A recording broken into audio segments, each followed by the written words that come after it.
Sometimes your miniatures aren't missing better highlights or smoother blends, they are simply missing color. So today I want to show you a few small choices that can make your paint jobs stand out, without making them harder to paint. With the boring base coats out of the way, you might naturally reach for your washes without even thinking about it, particularly the classic black or brown, which, to be fair, rarely fail to deliver. But if you want your models to truly stand out from the rest, sometimes we have to throw commonality out of the window. So instead, I diluted some dark green, at roughly 3 parts water to 1 part paint, and applied this mix over all of the armor. Now no, this will not behave exactly like a proper wash, but due to all the ridges, creases and texture on the armor, it will not fail to deliver the effect I am after. Not only will it naturally darken those recesses, but since I'm not using a color that creates as much contrast as black, it creates a different kind of attention, not through value but through saturation. And because this wash-like mix is still transparent, I also get to preserve the metallic sheen on those raised details, leaving me with something that, in my opinion, feels far more necromantic than the classic black wash ever could. The same was true for the cloth, where I did exactly the same thing, only this time using night blue. Once again, not filling in those shadows and recesses with just another color, but with something that carries enough saturation to make even those darker parts of the model feel alive with color. Now, even if we are using a proper wash instead of this watery mix I made, remember that unlike armor, which is full of ridges and texture, smooth cloth-like surfaces or anything similar can sometimes dry in a strange way. Because the wash doesn't always have a natural place to settle, it can leave behind those dreaded coffee stain marks.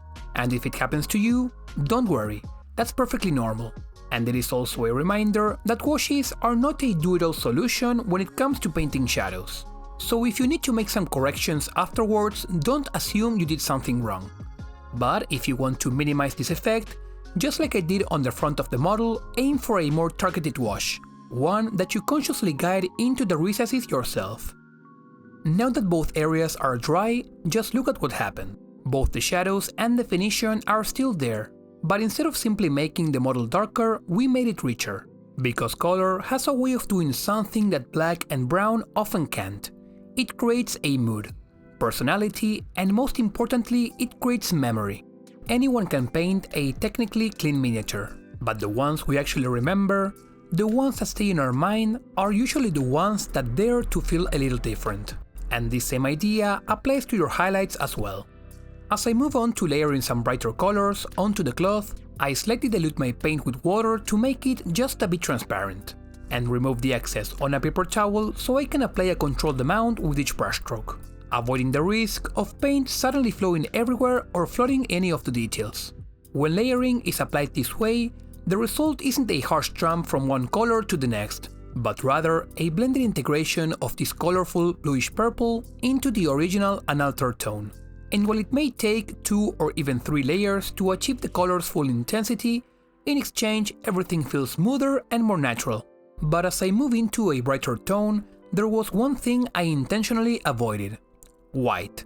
And this follows the exact same philosophy as not using black in the shadows, only in reverse.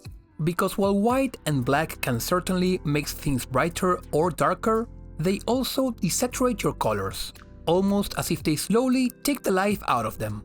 So instead, adding a bit of yellow for a warmer highlight, or a light blue for a colder one, results in something far more chromatic. Now yes, if you push your highlights to their absolute extreme, adding white will eventually become a necessity. But my point here is not to jump straight into it. Instead, try avoiding it for as long as possible, and let color do the heavy lifting first, because color is often the difference between a miniature that looks painted and one that feels alive. And the beautiful thing is, you don't need more colors, you just need to use the ones you already have a little more intentionally. And finally, when it came to the armor, I followed a very similar layering approach as before. Now yes, this can be tedious, and had I planned things a little further in advance, I could have probably achieved a similar result with some simple dry brushing, followed by cleaning up any spillovers with each section's corresponding base coat. But sometimes there is also something to be said for slowing down, for taking your time, for letting the brush move without constantly worrying about how efficient the process is. Because not every painting session needs to be about speed. Sometimes, the most enjoyable sessions are the ones where nothing needs to be rushed, where the hands simply move, the mind goes quiet, and before you know it, you stop thinking about the model altogether, and you simply enjoy painting. I hope you learned something useful in today's video.